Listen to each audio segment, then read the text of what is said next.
Pour soutenir ma chaîne et mes créations, n'hésitez pas à jeter un œil à ma boutique Etsy ou bien à me faire un don sur Utip ou sur Tipeee. Tous les liens se trouvent dans la barre d'infos. Enfin, n'hésitez pas à me rejoindre sur Captain Watch, le réseau social 100% ciné pour suivre toute l'actu. Merci, bon visionnage. Salut tout le monde, je vous rappelle que cette vidéo sort dans le cadre d'énormément de films que j'ai critiqués en même temps et que j'ai sortis en même temps. Si jamais vous voulez voir les critiques des autres films, je vous invite à aller voir dans la barre d'infos pour passer directement au film qui vous intéresse. Aujourd'hui, nous allons parler de 1917. 1917 est un drame historique britannique et américain réalisé par Sam Mendes. Au casting, nous retrouvons George McKay, Dean Charles Chapman, Mark Strong, Andrew Scott, Richard Madden, Colin Firth, Benedict Cumberbatch et Claire Duburc. Pris dans la tourmente de la Première Guerre mondiale, Schofield et Blake, deux jeunes soldats britanniques, se voient assigner une mission à proprement parler impossible. Porteurs d'un message qui pourrait empêcher une attaque dévastatrice et la mort de centaines de soldats, dont le frère de Blake, ils se lancent dans une véritable course contre la montre, derrière les lignes ennemies. Je vais vous raconter une petite anecdote sur 1917. Au bout d'un moment, sur la fameuse scène dans le village, avec les éclairages au lens flare, j'ai senti un truc bizarre sur ma main. Et en fait, je me suis rendu compte, et je vous jure que c'est vrai, que ça faisait 5 minutes que j'avais la bouche ouverte comme ça, et qu'en fait j'étais en train de baver. Et que ce film m'avait tellement pris aux tripes que j'étais en train de baver, que je n'avais même plus le contrôle de mon corps, tellement j'étais prise dans le film. Lorsque l'on utilise l'expression baver d'admiration, pour le coup, pour moi, ça a été tout à fait réel. 1917 est un film monumental. Je pense que c'est un futur classique. C'est un futur classique déjà parce que il faut le dire, assez classique dans sa construction. C'est un récit de guerre tel qu'on l'a déjà vu, où l'on se met en empathie avec un personnage dont on va suivre les déboires, où il est perdu, petit destin, seul dans l'immensité de la guerre face à toutes ces injustices et ses trahisons. Il est classique aussi dans le déroulement et dans la construction de ce destin-là, qui suit une mission qui est claire, qui est donnée par quelqu'un, il doit aller à un point A, à un point B pour délivrer un message. 1917 va marquer les esprits grâce à son utilisation très intelligente du plan séquence et surtout à cause de sa photographie absolument démentiel. Qu'est-ce que ce film est beau! Alors déjà, pour les personnes qui l'ont vu, vous vous rappelez de Skyfall, c'était un film sublime visuellement, avec des scènes très marquantes, une utilisation de la colorimétrie extrêmement intelligente. 1917, c'est ça, mais fois 1000, fois 10 000. Le film a d'ailleurs été récompensé aux Oscars pour sa photographie. Bon, j'ai un peu les glandes, parce que moi je voulais que ce soit The Lighthouse qu'il est, parce que ce film était absolument fabuleux, mais je dois bien dire que 1917 le mérite largement. J'ai même pas les mots pour vous parler de toute la magnificence visuelle de ce film. Le travail sur la lumière, le travail sur les décors est faramineux. Presque tout a été fait en décor réel, il y a très peu d'effets de synthèse, ça se sent, c'est un film qui est organique, qui est massif, c'est un film qui est puissant dans sa photographie, c'est un film qui est puissant dans les sujets qu'il aborde, c'est un film qui est puissant dans les moyens qu'il met en place pour raconter ce sujet-là. Le travail du plan séquence est bien évidemment remarquable, les coupes sont faites de manière très judicieuse, on arrive à s'en rendre compte si jamais on fait vraiment attention, mais vraiment ça passe de manière très fluide. Ce que j'ai beaucoup aimé aussi dans 1917, c'est que c'est un film qui prend le parti pris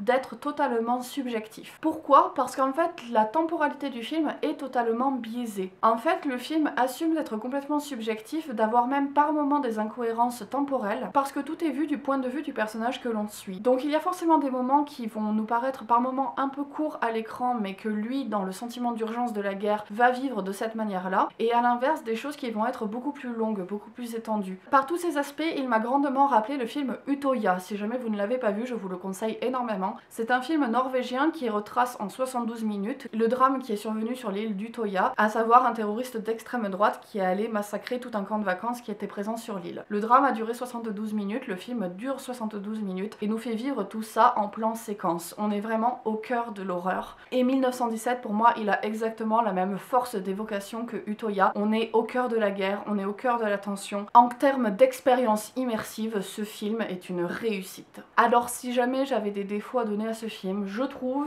que la scène de pause, qui est une scène pourtant bienvenue, dont on a besoin, parce que un film qui est constamment en tension, c'est fatigant. Il y a une scène de pause au bout d'un moment où il arrive dans un village déserté et il trouve refuge auprès d'une femme française avec un bébé. J'ai l'impression que tous les films de guerre, à un moment ou l'autre, vont avoir cette scène un petit peu de refuge auprès d'une femme. Et en même temps, quand on lit les lettres de Poilu, on se rend compte de combien ils ont idéalisé les femmes, combien ils ont idéalisé la notion de foyer de manière générale, avec une femme dedans. Donc je comprends la volonté d'iconiser ces refuges-là, mais je trouve que ça aurait pu être fait peut-être plus en finesse et peut-être amené de manière un peu moins déjà vu. Bien évidemment, avec un film qui est aussi beau visuellement, aussi tendu et aussi impressionnant à regarder, on peut aussi se poser la question de la frontière entre l'iconisation et la dénonciation. Puisque là, finalement, ce film rend la guerre belle à regarder. Donc on peut se poser la question, est-ce que d'un côté, ce film ne fait pas aussi l'apologie de la guerre, des soldats, du militarisme? Personnellement, je n'ai pas du tout interprété le film comme ça. Au contraire, je trouve que ça montre bien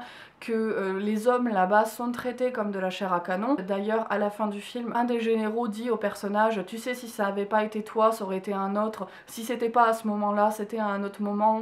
On sait très bien que la semaine prochaine, on va avoir des ordres contradictoires. » Ça montre bien le côté interchangeable, immuable, et le fait que finalement, ce ne sont que de tout petits rouages au milieu d'un énorme rouage immuable dans un système. Je pense que 1917 est un film qui mériterait qu'on le revoie. Par exemple, il y avait toute une métaphore du fait que le personnage, au fur et à mesure, perde son équipement. Et finalement, quand il arrive à l'endroit où il doit arriver, il est presque nu. Donc il y a aussi tout ce côté quête initiatique avec la métaphore de l'homme qui se met à nu, de l'homme qui perd tout pendant la guerre. Donc je pense qu'il y a énormément de métaphores visuelles comme ça, énormément de codes qui gagneraient à être déchiffrés et qui gagneraient vraiment à ce que 1917 soit revu dans des conditions un petit peu plus analytiques. Parce que là, je dois bien vous avouer que ce film, je l'ai avant tout senti avec mon cœur et avec mes tripes. Je l'ai vécu avec mon corps plus qu'avec ma tête. Bien évidemment, on peut pas s'empêcher de le comparer à Dunkerque, qui était sorti il y a quelques années, qui propose aussi une immersion très viscérale, très tendue au cœur de la guerre. Mais là où Dunkerque se propose de dresser un portrait autour de cette guerre, de dresser un constat général et d'être dans quelque chose d'extrêmement tendu mais dans un point de vue quand même assez global. 1917, lui, il fait le choix de la subjectivité, de ne voir ça qu'à travers un seul point de vue. C'est aussi pour ça, par exemple, qu'il y a des choses qui, au début, moi, m'ont paru comme étant un défaut, mais en fait font partie intégrante de ce point de vue subjectif totalement assumé par le film. Par exemple, le point de vue présenté sur les Allemands. Il y a quelques moments où les personnages vont avoir des interactions avec des Allemands, notamment des Allemands en détresse ou ce genre de choses, et à chaque instant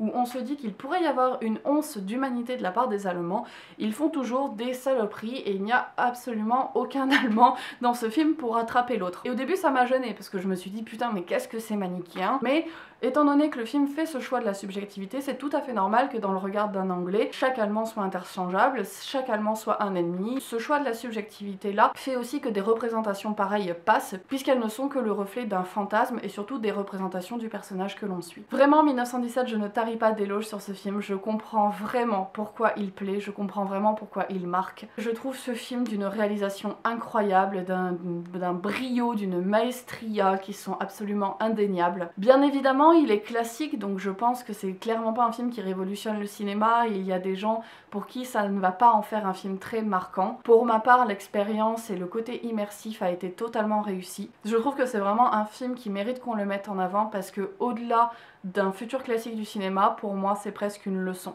Une leçon de cinéma. Voilà, ma critique de 1917 est terminée, j'espère que ça vous aura plu. N'hésitez pas comme d'habitude à partager cette vidéo si ce que je vous propose vous plaît parce que c'est le seul moyen que j'ai actuellement d'avoir de la visibilité. N'hésitez pas aussi à me suivre sur les réseaux sociaux qui sont dans la barre d'infos. Et quant à moi, je vous dis comme d'habitude à la prochaine pour une nouvelle vidéo.